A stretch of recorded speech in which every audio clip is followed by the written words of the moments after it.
hechos más importantes que han acontecido hasta el momento en Acapulco, en México y en el mundo. Síguenos los martes y jueves en punto de las 9:30 de la noche en nuestras redes sociales.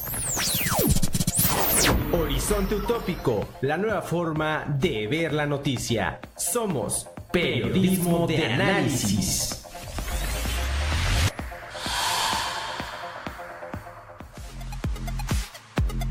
Cinépolis Galerías Acapulco presenta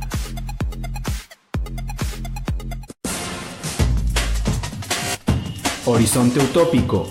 Buscamos por medio del análisis la reflexión de nuestra realidad como ciudad, como estado y como país. Horizonte Utópico.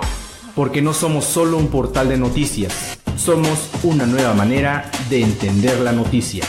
Horizonte Utópico, periodismo de análisis.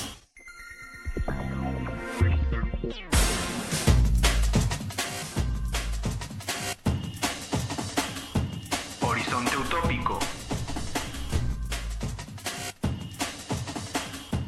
Horizonte Utópico.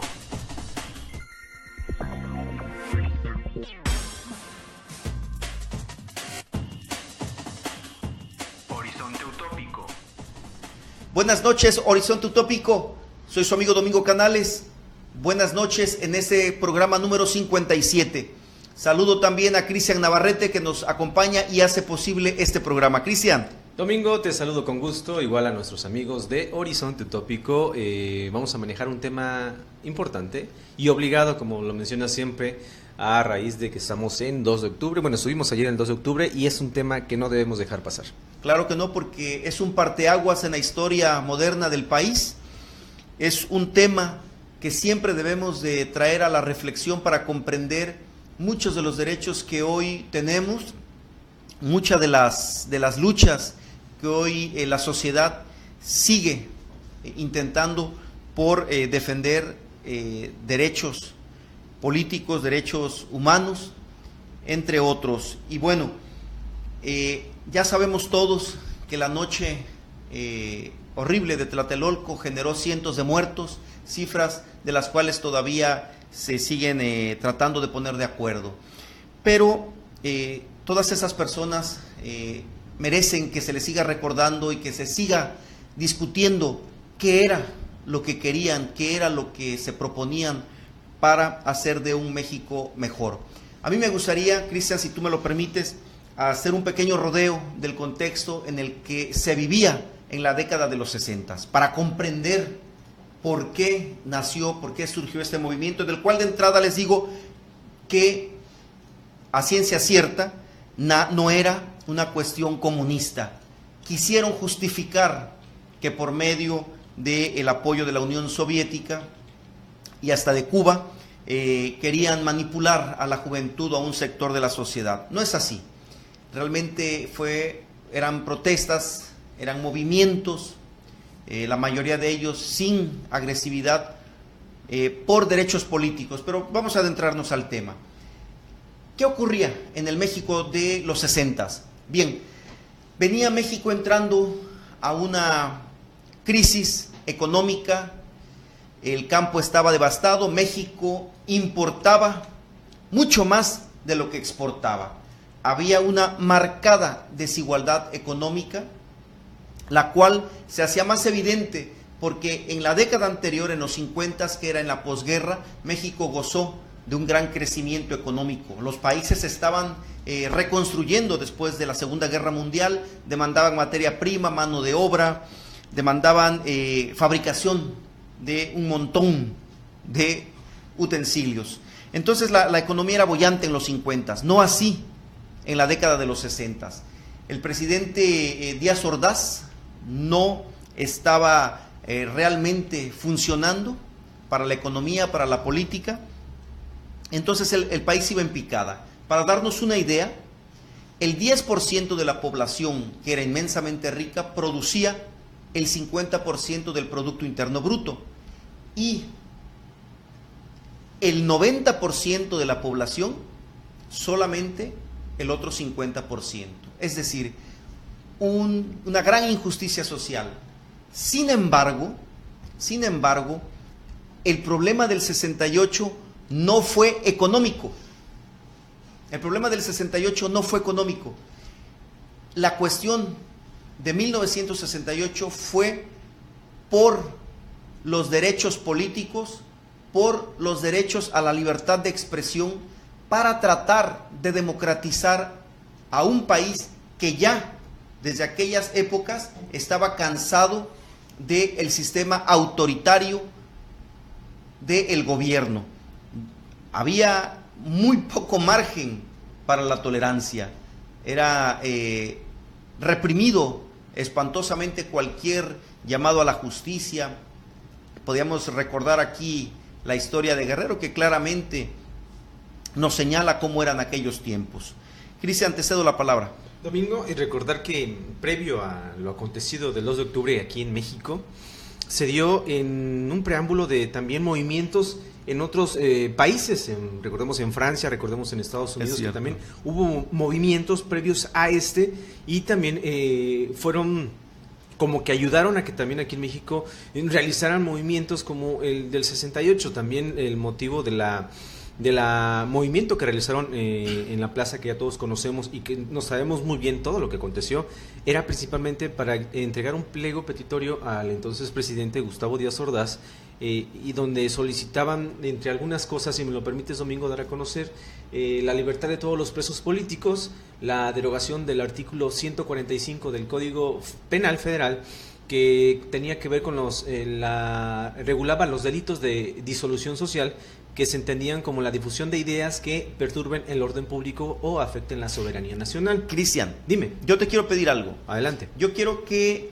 nos repitas en un momento otra vez ese pliego petitorio, que es bastante significativo. O sea, no era una cuestión de guerrilla, no era una cuestión agresiva. Pero déjame, por favor, para entenderlo, porque acabas de tocar un tema por demás importante, cómo nace el movimiento del 68, que no era una cuestión netamente mexicana, sino era una cuestión casi mundial. Déjenme explico rapidísimo. Jean-Paul Sartre, este gran filósofo, padre del existencialismo francés, pareja él de Simone de Beauvoir, otra gran científica social. Ese movimiento realmente inicia en las universidades de Estados Unidos, como en Harvard, como en Stanford, etcétera. Cuando él viaja, él lleva un discurso, y me refiero a Sartre, Jean-Paul Sartre, un discurso de la democratización del sistema, en donde no podían, por un lado, un sistema autoritario, comunista, socialista, de aquella parte del mundo de la Unión Soviética, y la parte de Estados Unidos, que a pesar de que maneja un sistema capital, también es autoritario, que no permitía otras posibilidades. Estos alumnos, esos estudiantes de las universidades de Estados Unidos inician también sus movimientos por la democratización, el movimiento hippie. O sea, esto hace eco en el movimiento hippie, en las protestas contra la guerra de Vietnam, y salta la chispa a Europa, sobre todo en los estudiantes franceses, unas grandes revueltas sociales en Francia que pusieron de cabeza al país, pero también llegó a Japón, también llegó a Brasil, Alemania. El mundo estaba realmente cambiando y México no fue la excepción. Aquí la lucha se enfocó a las libertades democráticas, a tratar de que conociéramos o conocieran en aquel tiempo los ciudadanos cuáles eran sus derechos y defenderlos, y que los gobiernos, en este caso el mexicano, tuviera un momento de apertura, de escuchar qué era lo que quería la sociedad, sobre todo los jóvenes, ¿sí? Y no solamente dictar qué es lo que tenía que hacer como sistema en el poder. Hay que entender también que la conciencia de la gente en los 60s, a diferencia de ahora, qué cosa tan interesante, era una mentalidad en un mundo dicotómico entre la URSS y Estados Unidos, estos dos bloques, era una mentalidad que el mundo sí podía cambiar para bien. Los jóvenes, sobre todo, tenían esperanza, creían y sentían en sus propios movimientos que sí podían hacer el mundo mejor, a diferencia de la generación X como nosotros, o de los millennials, que no tienen esperanza. por eso el mundo de repente está estancado en estos momentos. Entonces, Cristian, yo quisiera que después de esta pequeña explicación que yo he hecho, explicaras un poco más, con más calma, qué era lo que los jóvenes pedían, y podemos darnos cuenta que eran cosas realmente simples para las consecuencias tan espantosas que tuvo, pero también tan nobles. Era un movimiento noble. ¿Nos harías el favor de repetir?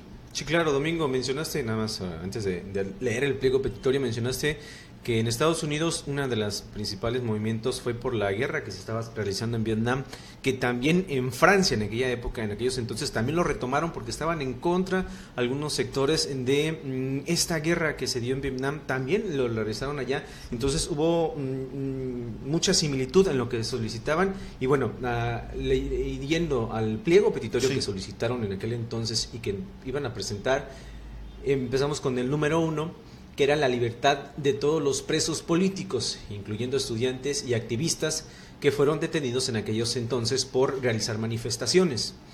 El número 2, la derogación del artículo 145 del Código Penal Federal, y que este artículo regulaba los delitos de disolución social y era entendido como la difusión de ideas que perturben el orden público o afecten la soberanía nacional.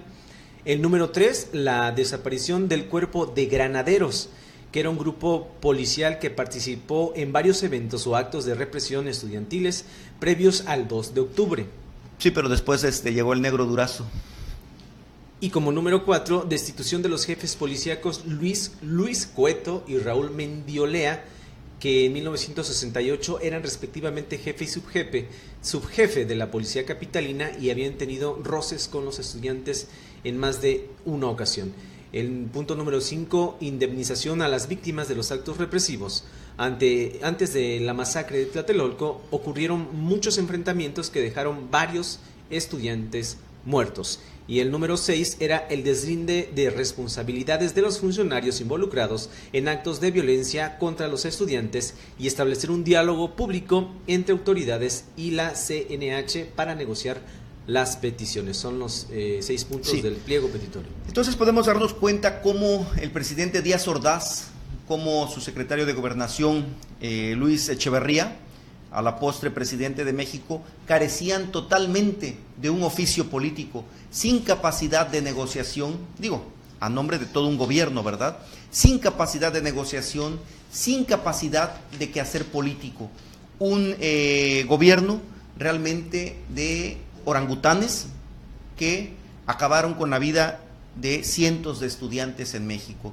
Lamentable, pero tuvo después sus consecuencias, tanto positivas como negativas. Cristian. Y recordarles a nuestros amigos que pueden buscar información, aparte de la que nosotros les estamos otorgando, pueden buscarla en libros. Déjenme, si me lo permites, Domingo, comentarles algunos libros donde pueden leer un poco para que vean varios panoramas, no nada más lean uno, y se puedan dar una idea de qué es lo que pasó realmente, o versiones de las personas que estuvieron ahí y se dieron la tarea de tomar los datos. Si me lo permites, Domingo, el primero sería Los días y los años, de Luis González de Alba. Otro sería La noche de Tlatelolco, de Elena Poniatowska. Ese bueno. Palinuro, de México, de Fernando del Paso. La plaza, de Luis Espota. Y México 68, Revolución, Juventud y Revolución, escrita por José Revuelta. Son libros que pueden leer. Buen dato, Cris. Para que lean un poquito y sepan, porque sí es importante que los estudiantes de ahora sepan por qué es el 2 de octubre y no nada más vayan a las marchas desconociendo el tema. Exacto. Así es, Cristian. Bueno, los jóvenes de ahora, ya hemos visto aquí en el programa Millennials, tienen nuevos retos, enfrentan otro mundo, pero están desarmados. No quieren leer cómo funciona la realidad. La realidad es un acuerdo. O sea, la física nos dice que la realidad es lo concreto, pero desde la psicología y desde la sociología la realidad es un acuerdo. O sea, que a esta hora estamos aquí y estamos viendo Horizonte Utópico, y si es como ejemplo, y si los jóvenes no comprenden la realidad, no van a poder interactuar con ella, no van a poder acceder de manera positiva, van a poder actuar para poder resolver sus problemas. Es importante que los jóvenes sepan por lo menos un poco de historia, que sepan cómo ocurrieron las cosas y cuáles fueron sus consecuencias para que asimismo puedan actuar en el presente y planear el futuro. Cristian. Domingo, recordarles a nuestros amigos que nos pueden ver todos los días la repetición del programa y que es importante su participación, que por favor comenten, nos pueden enriquecer el tema o también dar su punto de vista, y que se suscriban a nuestro canal, que nos sigan a través de redes sociales y que por favor que nos digan realmente qué es lo que piensan de este tema, que es muy importante. Déjame continuar con las consecuencias de 1968 de este movimiento estudiantil. Eso no quedó ahí, no quedó ahí. El gobierno mexicano, al cerrarle las puertas a la gente que protestaba, a la gente que quería algún cambio, se organizaron y decidieron entrar a la guerrilla. Esa fue la consecuencia. La lucha guerrillera de los 70s es consecuencia de esta frustración por la matanza del 68. Solamente hasta finales de los 70s el gobierno, para quitar esta presión, permitió una reforma política y dio paso a que los partidos socialistas pudieran participar en las elecciones. Otra de las consecuencias es que le dio el voto a los jóvenes de 18 años de edad. A la mujer se le permitieron más derechos. Pareciera de repente a estas alturas algo superficial, pero gracias a este movimiento las mujeres podían vestir de manera un poco más libre, como la minifalda, entre otras acciones. O sea, el feminismo tuvo sus consecuencias a favor. Y, como ya mencionamos, la vida política, el paso democrático se consiguió alrededor de una década después. El hecho de que las elecciones de 1988 con el Frente Cardenista de Reconstrucción Nacional, encabezada por Cuauhtémoc Cárdenas, emana precisamente de esa apertura para que la izquierda tuviera voz y voto en México. Se alimenta la izquierda precisamente del Partido Socialista Mexicano, del ala progresista democrática del PRI y de las organizaciones por los derechos sociales en México. Entonces, es gran parte del salto que da México en los derechos, consecuencia de este movimiento por demás importante. Y falta mucho más, pero bueno, el tiempo nos come. Espero haya sido algo interesante para ustedes, hayamos hecho nuestra labor con respecto a esta fecha importante. ¿Algo más, Cristian? Tuvo que pasar este suceso para que hubiera cambios favorables, también positivos y negativos, y realmente sí es importante que recordemos esta fecha como un parteaguas en la historia de México, que ayudó para bien y para mal. Mira, los derechos no se otorgan, se reconocen, pero para que el poder los reconozca, normalmente las sociedades han tenido que luchar bastante, han tenido que luchar con un gran esfuerzo, una gran fuerza de voluntad para lograrlos. Y bueno, así es como México transita dolorosamente hacia la democracia, que por cierto todavía es imperfecta, pero va dando saltos. ¿Algo más, Cristian? Domingo, agradecerte como siempre, permíteme compartir el espacio contigo. Saludos a nuestros amigos, contáctenos, pónganse en contacto para saber su punto de vista, que es importante. Gracias, Cristian, gracias amigos de Horizonte Utópico, espero les haya gustado el programa. Nos vemos el próximo jueves, hasta pronto. Horizonte Utópico. Buscamos por medio del análisis la reflexión de nuestra realidad como ciudad, como estado y como país. Horizonte Utópico. Porque no somos solo un portal de noticias, somos una nueva manera de entender la noticia. Horizonte Utópico, periodismo de análisis.